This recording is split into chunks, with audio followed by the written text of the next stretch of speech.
थोड़ा हाँ थोड़ा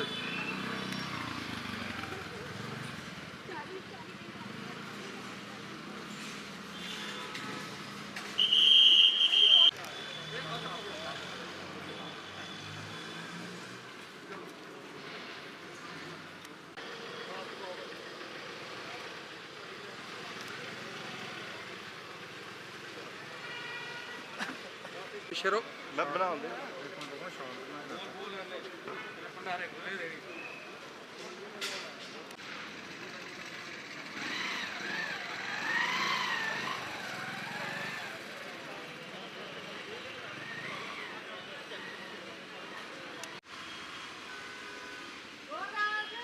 फोन नंबर बोलो 9491 हाँ 1123 ये पास टेबल ठीक है ये पाई वाला ड्राम के थोड़ा यार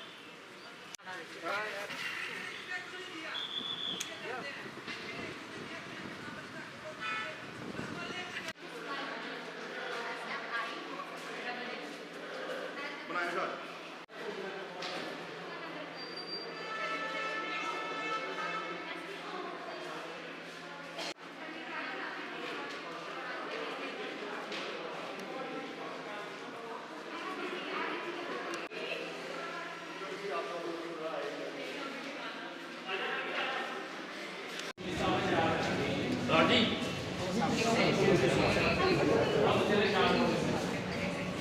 तस्वीरें निकल के सामने आई, हमने देखा कि किस तरीके से कई जगहों पर ऑक्सीजन की कमी थी। लेकिन अगर जम्मू की बात की जाए, सबसे बड़ा सूबे का अस्पताल माना जाता है, यहाँ पर क्या सिचुएशन है अभी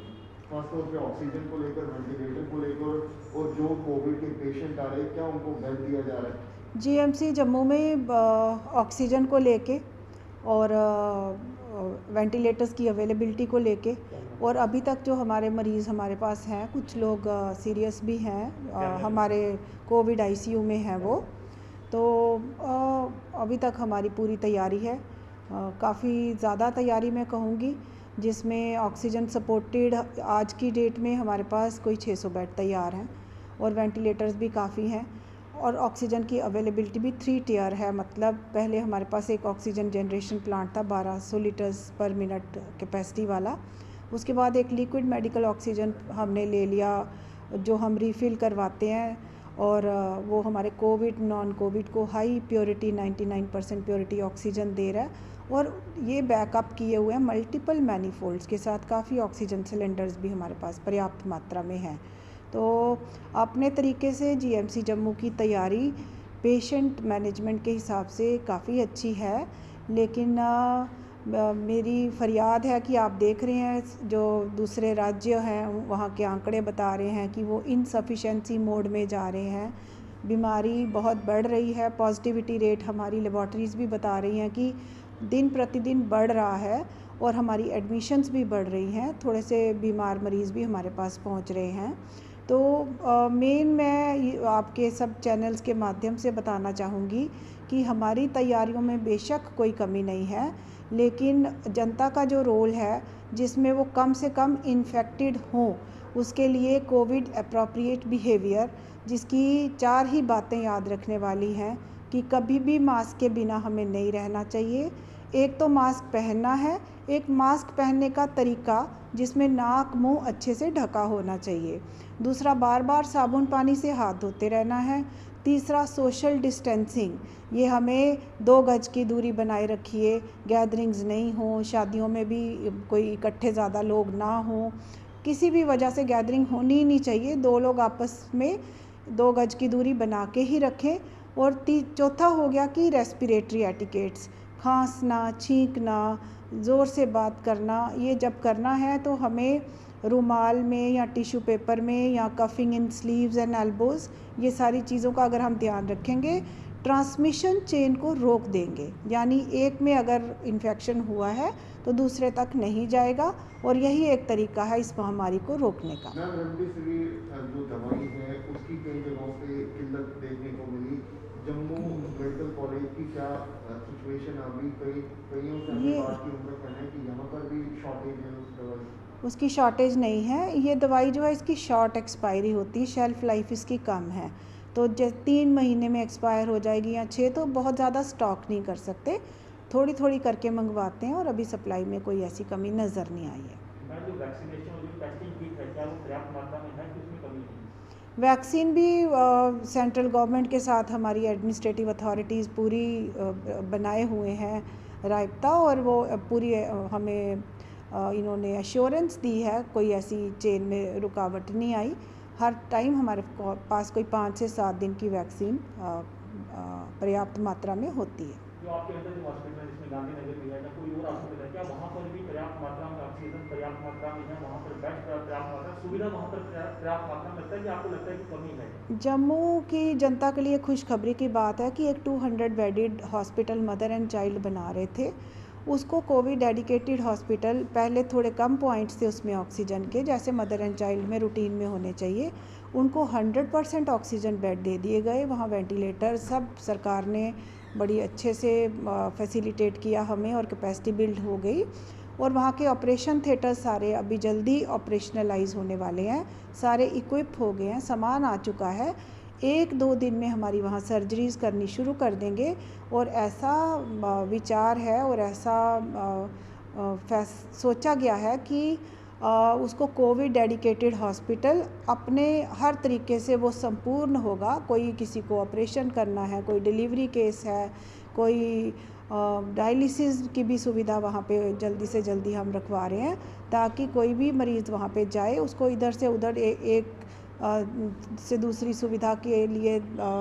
दूसरे हॉस्पिटल में ना शिफ्ट करना पड़े। हर हॉस्पिटल हमारा हर प्रकार से संपन्न हो और मरीज़ को जो चाहिए वहीं पे मिलता रहे। मैडम, जो पेशेंट यहाँ पर आ रहे हैं, जैसे पहले जो ओपीडी सर्विस होती थी, क्या घर से रूटीन में चल रहा है? जो ऑपरेशन होते थे क्या वो रूटीन में चल रहा है? क्योंकि अभी हमें कुछ पेशेंट मिले जिनका ये रोग था कि डॉक्टर ने उन्हें बाहर निकाल दिया, उन्होंने बोला कि आपको हम ऑपरेट नहीं करेंगे, अभी नहीं हो रहा, इसको लेकर क्या करेंगे? अभी तक तो हमारी पूरी इलेक्टिव सर्जरीज़, पूरी एमरजेंसी, जैसे ही डिक्लाइन आया था कोविड में तो हमने कोई वक्त वेस्ट नहीं किया था। जैसे ही कोविड थोड़ा घट रहा था या कम बहुत हो गया था, एकदम 100% रूटीन सर्विसेज हमारी शुरुआत कर दी गई थी, ताकि कोई मरीज़ अगर तकलीफ़ में है या डिले हो रही है इलेक्टिव सर्जरी तो ना हो। लेकिन अब जैसे जैसे कोविड बढ़ रहा है तो हमारा जितना ह्यूमन रिसोर्स, इंफ्रास्ट्रक्चर और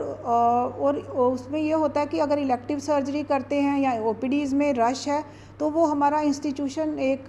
ट्रांसमिशन का ही हब बन जाएगा और सिस्टम पैरालाइज होने का डर बना रहेगा। एक इलेक्टिव सर्जरी आप सोचिए, कोई ऑपरेशन कराने आता है तो यहाँ पे एक प्रथा रही है कि 8-10 लोग उसके साथ अटेंडेंट आ जाते हैं, तो हमारे जो मुश्किल में हैं इस टाइम कोविड से पीड़ित, इंटेंसिव केयर जिनको चाहिए, वो कहीं उनसे हम चाहते नहीं कि कोई नज़र हटे या उनको कोई परेशानी हो, तो ये रिसोर्स सारा जो है डाइवर्ट किया जाएगा। अगर ये बढ़ जाता है काम तो सोच लिया गया है कि मंडे से हम ग्रेजुअली 50 मरीज़ ओपीडी में पर ओपीडी, पर डिसिप्लिन, पर स्पेशलिटी हम बाय अपॉइंटमेंट देखेंगे। अपॉइंटमेंट से यहाँ रश नहीं पड़ेगा, रश पड़ने से हमें प्रॉब्लम नहीं होती, बीमारी ना फैल जाए। हमारा सिस्टम, हमारे हेल्थ केयर प्रोफेशनल्स और अंदर से ही जो इलाज कराने आया और वो यहाँ से बीमार होके गया, तो इसका साइंटिफिक सोच है मरीज़ों की और बीमारी को और हर चीज़ को ध्यान में रखते हुए ऐसे फ़ैसले लिए जाते हैं। ऐसे ही इलेक्टिव सर्जरीज़ हम कम कर रहे हैं, एमरजेंसी सर्जरी चलती रहेगी 100%, और कोई कैंसर के मरीज़ हैं, बीमारी उसमें उनमें बढ़नी नहीं चाहिए, उनकी भी सर्जरीज चलती रहेंगी। मैम, क्या कोई कोविड जितने भी पेशेंट्स हैं, क्या कोई हेल्पलाइन नंबर इस हॉस्पिटल के जरिए जारी किया गया है अगर उनको बेड चाहिए? हमारे तो यहाँ कंट्रोल रूम है 24/7, तो उनके नंबर्स शेयर किए गए हैं, और ऐसे ही ओपीडी अपॉइंटमेंट के लिए डेडिकेटेड नंबर हैं कि अगर किसी ने सर्जन को दिखाना है तो एक नंबर है, गायनी में दिखाना है तो एक नंबर है। वो हमने अपने स्टाफ को कल सारे नंबर्स एक्टिवेट करके दे दिए ताकि शनिवार से वो अपॉइंटमेंट लेनी शुरू हो जाए और मंडे से ये बाय अपॉइंटमेंट शुरुआत हो जाए। अपॉइंटमेंट की वजह है सिर्फ कि रश ना पड़े हमारे हेल्थ केयर इंस्टीट्यूशन में, और ये ज़्यादा से ज़्यादा बढ़ चढ़कर अपनी यूटिलिटी बनाए रखे ये हेल्थ केयर फैसिलिटी।